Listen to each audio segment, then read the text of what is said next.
نحمدہ ونصلی علی رسولہ الکریم اما بعد فاعوذ باللہ من الشیطان الرجیم بسم اللہ الرحمن الرحیم۔ سامعین محترم، آج ہم آپ کے سامنے ایک حدیث مبارکہ کا ذکر کریں گے، اور وہ حدیث مبارکہ کا ذکر ہم اس سلسلے میں کریں گے کہ آج کے اس دور پرفتن کے اندر سوشل میڈیا کے اوپر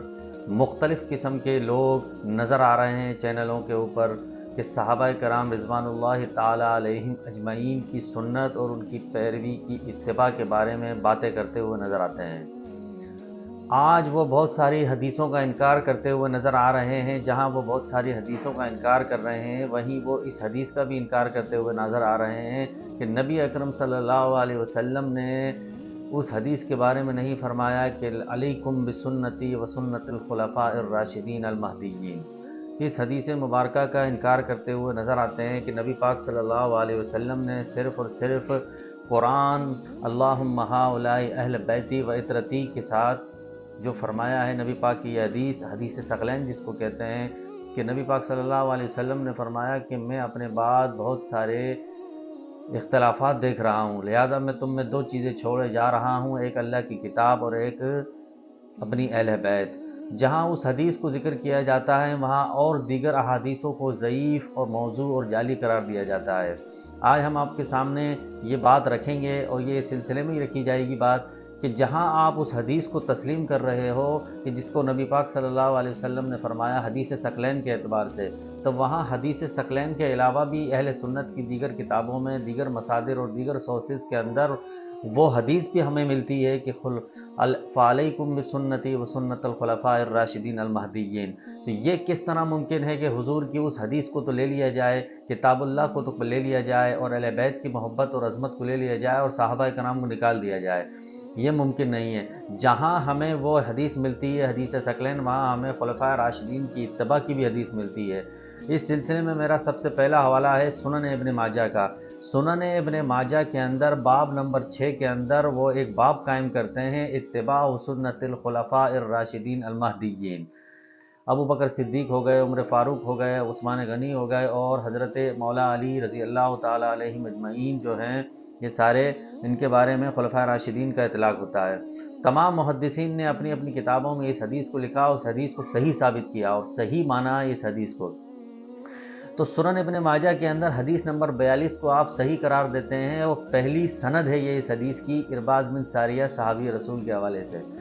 ہم آپ کو سناتے ہیں اس حدیث کے بارے میں۔ ارباز بن ساریہ رضی اللہ تعالیٰ عنہ کہتے ہیں کہ ایک روز رسول اکرم صلی اللہ علیہ وسلم ہمارے درمیان کھڑے ہوئے تو آپ نے ہمیں ایک مؤثر نصیحت فرمائی جس سے دل ہمارے لرز گئے اور آنکھیں ہماری نم ہو گئیں۔ آپ صلی اللہ علیہ وسلم سے عرض کیا گیا کہ اللہ کے رسول، آپ نے تو رخصت ہونے والے شخص جیسی نصیحت کی ہے، لہٰذا آپ ہمیں کچھ وصیت فرما دیں۔ آپ صلی اللہ علیہ وسلم نے فرمایا، تم اللہ سے ڈرو اور امیر کی اطاعت کرو، امیر کی بات سنو اور اس کی اطاعت کرو، اگرچہ تمہارا امیر ایک حبشی غلام ہی کیوں نہ ہو۔ ان قریب تم لوگ میرے بعد سخت اختلاف دیکھو گے، ان قریب تم لوگ میرے بعد سخت اختلاف دیکھو گے، تو تم میری اور میرے ہدایت یافتہ خلفائے راشدین کی سنت کو لازم پکڑ لو۔ یہ حدیث ابن ماجہ کے اندر موجود ہے اور صحیح قرار دیا گیا اس حدیث کو۔ اسی حدیث کے حوالے سے ایک اور حدیث سنن ترمذی کے اندر موجود ہے، باب نمبر 16 ہے۔ باب نمبر 16 کے اندر باب الاخذ بالسنت و اجتناب البدعۃ، یہ سنت کے لینے کے بارے میں اور بدعت کے اجتناب کے بارے میں یہ باب قائم کیا گیا۔ اس باب کے اندر بھی وہ حدیث لے کر آئے ہیں، حدیث نمبر 2867 ہے، 2867 نمبر یہ حدیث ہے، اور اس حدیث کے بارے میں دوسری سند سے یہ حدیث آئی ہے، ھذا حدیث حسن صحیح۔ تو امام ترمذی نے اس حدیث کو حسن قرار دیا اور صحیح قرار دیا، اور دوسری سند کے ساتھ یہ حدیث لے کر آئے۔ پہلی سند سنن ابن ماجہ کے اندر ہے، دوسری سند ترمذی کے اندر ہے، اور یہ حدیث ارباز بن ساریہ رضی اللہ تعالیٰ عنہ سے ملتی ہے، جو صحابی رسول ہیں، جلیل القدر صحابی ہیں۔ اسی طریقے سے ایک اور حدیث ہے سنن ابی داؤد کی،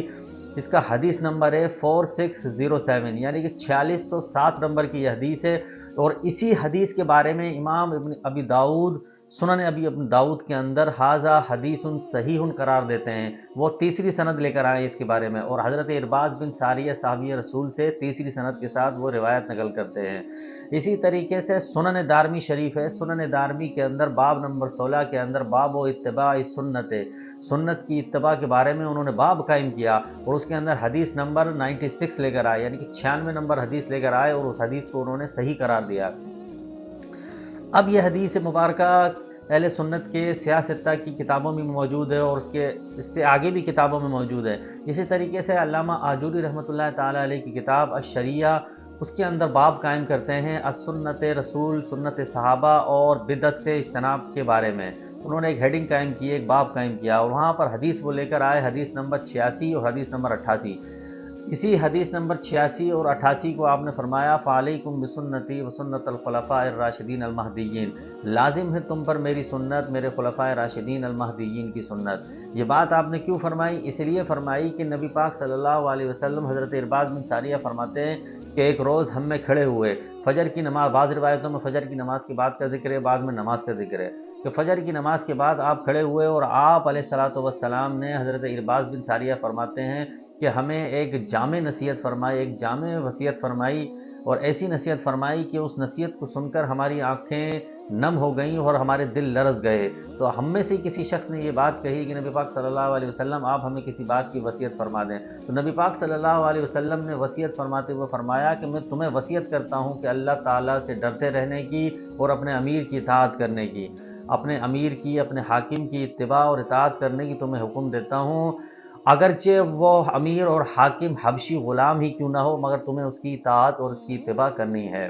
اب یہ حدیث چمکتے ہوئے سورج کی طرح کتابوں میں موجود ہے، اور تمام محدثین نے اس کو صحیح قرار دیا۔ امام آجوری نے بھی اپنی حدیث کی کتاب کے اندر حدیث نمبر 86 اور 88 پر اس حدیث کو صحیح قرار دیا، اور حضرت ارباز بن ساریہ صحابی رسول سے یہ حدیث آئی ہے۔ اسی طریقے سے ایک اور کتاب ہے علامہ لالکائی کی، لالکائی اپنی کتاب شرح اصول اعتقاد اہل سنت والجماعہ کے اندر ایک باب قائم کرتے ہیں، اور اس باب کا نام ہے کتاب سنت، صحابہ اور تابعین سے متمسک رہنے کے بارے میں۔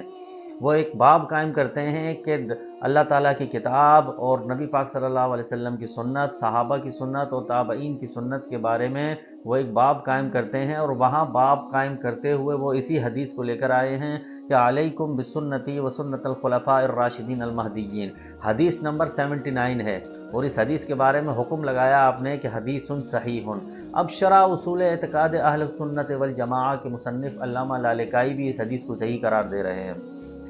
اسی طریقے سے جب ہم اور مزید اہل سنت کی کتابوں کو کھنگالتے ہیں، سورسز دیکھتے ہیں، کہ ذرائع دیکھتے ہیں کہ کن کن مقامات پر یہ حدیث آئی ہے اور کون کون سے محدثین نے اس حدیث کو صحیح قرار دیا، تو وہاں ہمیں یہ بات ملتی ہے۔ ایک اور کتاب جس کا نام جامع بیان العلم و فضلہ، امام ابن عبد البر رحمۃ اللہ تعالیٰ علیہ کی یہ کتاب ہے، جو کہ متوفہ ہے 463 ہجری کے، 463 ہجری کے 5ویں صدی ہجری کے یہ عالم دین ہیں، کم و بیش 1000 سال پرانے عالم دین ہیں، کم و بیش 1000 سال پرانے عالم دین ہے۔ وہ اپنی اس کتاب جامع بیان العلم و فضلہ کے اندر حدیث نمبر 2305 لے کر آئے ہیں، اور 2311 نمبر پر بھی انہوں نے یہ حدیث نقل کی ہے۔ حدیث نمبر 2305 اور 2311 کے اوپر وہ فرماتے ہیں کہ ھذا حدیث ثابت صحیح، ارباز بن ساریہ سے یہ حدیث آئی ہے، یہ ثابت بھی ہے اور صحیح بھی ہے۔ اسی طریقے سے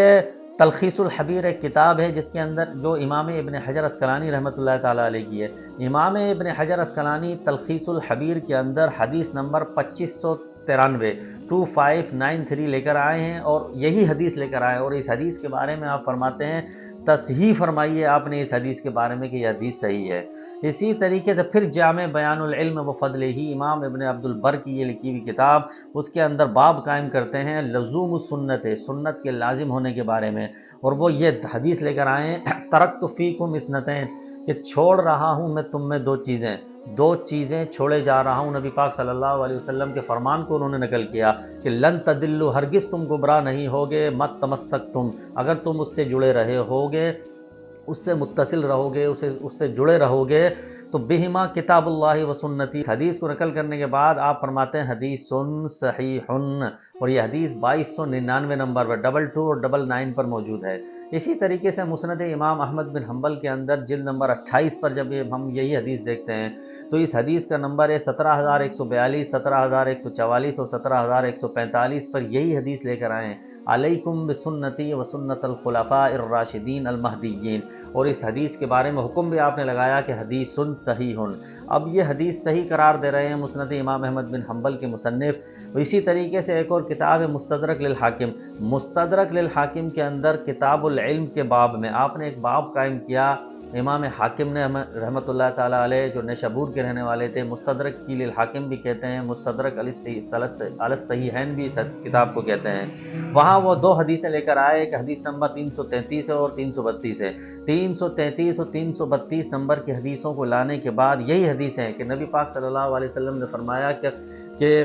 علیکم بسنتی، لازم ہے تم پر میری سنت اور میرے خلفائے راشدین المہدیین کی سنت۔ یہ لکھنے کے بعد آپ فرماتے ہیں حدیث صحیح لیس لہ علت، یہ حدیث صحیح ہے اور اس میں کسی قسم کی کوئی علت نہیں ہے۔ اس کے علاوہ بھی دیگر اور مزید کتابیں ہیں جن میں یہ حدیث تواتر کے ساتھ آئی ہے۔ اب جہاں یہ حدیثیں صحیح ثابت ہو رہی ہیں، تمام محدثین مورخین اپنی اپنی کتابوں میں اس حدیث کو صحیح ثابت فرما رہے ہیں، تو اب نبی پاک صلی اللہ علیہ وسلم کی اس حدیث کو لے لینا اور بقیہ حدیث کا انکار کرنا یہ دیانتداری نہیں ہے۔ جہاں نبی پاک صلی اللہ علیہ وسلم کا وہ فرمان ہمیں ملتا ہے کہ اللہم ہؤلاء اہل بیتی و عترتی، کہ میں تم میں دو بھاری چیزیں چھوڑے جا رہا ہوں، ایک اللہ کی کتاب اور ایک اہل بیت، تو وہیں ہمیں یہ پیغام بھی ملتا ہے کہ نبی پاک صلی اللہ علیہ وسلم نے فرمایا کہ لازم پکڑو میرے سنت کو اور میرے خلفائے راشدین المہدیین کی سنت کو۔ اور یہ آپ نے کیوں فرمایا؟ یہ آپ نے اسی لیے فرمایا کہ آپ نے فرمایا کہ میں اپنے بعد بہت سارے اختلافات دیکھ رہا ہوں، شدید قسم کے اختلاف دیکھ رہا ہوں، تو تم پر لازم ہے کہ تم میری سنت کو، میری اور میرے صحابہ جو خلفائے راشدین ہیں، مہدیین ہیں، ہدایت یافتہ جو خلفاء ہیں، ان کی سنت کو لازم پکڑ لو۔ تو آج ہم جب دیکھتے ہیں کہ بہت سارے چینلوں پر بیٹھ کر روافظ کی طرف سے اور نیم رافضیوں کی طرف سے اس حدیث کو انکار کیا جاتا ہے اور اس حدیث کا پرچار کیا جاتا ہے، ہم اس حدیث کے حدیث ثقلین کے منکر نہیں ہیں۔ حدیث ثقلین کو ہم اپنی سر آنکھوں پر بٹھاتے ہیں کہ جہاں نبی پاک صلی اللہ علیہ وسلم کا یہ فرمان موجود ہے حدیث ثقلین کی صورت میں، وہاں اور فرامین بھی موجود ہیں کہ علیکم بسنتی و سنت الخلفاء الراشدین المہدیین۔ اب اللہم ہؤلاء اہل بیتی و عترتی کو تو کتاب اللہ و اہل بیتی و عترتی کو تو مانا جائے اور اس حدیث کا انکار کیا جائے، یہ ایماندار آدمی کی نشانی نہیں ہے۔ ہمیں چاہیے کہ جہاں ہم اس حدیث کو مانتے ہیں حدیث ثقلین کو، وہاں اس حدیث کا بھی پرچار کریں اور اس حدیث کو بھی عوام الناس کے سامنے پھیلائیں۔ آج کا دور، آج کا معاشرہ اختلافات اور نہ جانے کون کون سے بگاڑ اور خرابیوں کا سبب بنتا جا رہا ہے، تو ہم پر لازم ہے نبی پاک صلی اللہ علیہ وسلم کا یہ فرمان، ہم پر لازم ہے کہ ہم خلفائے راشدین کی سنت کو، نبی پاک صلی اللہ علیہ وسلم کی سنت کو اپنائیں۔ اپناتے ہوئے نبی پاک صلی اللہ علیہ وسلم کی سنت اور خلفائے راشدین جو مہدی ہیں ان کی سنت کو اپنایا جائے، نہ کہ انکار کیا جائے کہ یہ حدیث ثابت نہیں ہے، یہ جھوٹی حدیث ہے، کھڑی ہوئی حدیث ہے۔ لہٰذا ہم نے جب یہ سارے حوالہ جات جب دیکھے اس حدیث کے بارے میں، تو اہل سنت کے مصادر اور سورسز کے اندر یہ ساری روایتیں صحیح سندوں کے ساتھ موجود ہیں، تو اب انکار کی کوئی گنجائش نہیں ہے اس حدیث کی۔ تو ہمیں چاہیے کہ ہم نبی پاک صلی اللہ علیہ وسلم کے صحابہ کی اتباع بھی کریں اور نبی پاک صلی اللہ علیہ وسلم کی سنتوں کی پیروی میں اپنی زندگی بسر کریں، نہ کہ اختلافات کو ہوا دیں کہ ایک حدیث کا اقرار کیا جائے تو دوسری حدیث کا انکار کر دیا جائے۔ ہمیں حدیثوں کو سمجھنے کی ضرورت ہے کہ حدیثوں کے اندر نبی پاک صلی اللہ علیہ وسلم کے فرمان ملتے ہیں، وہ ان کو متضاد بنانے کی ضرورت نہیں ہے کہ ایک حدیث کو صحیح کہہ کے دوسری حدیث کو متضاد بنا دیا جائے، یہ لا علمی اور جہالت کی علامت ہے۔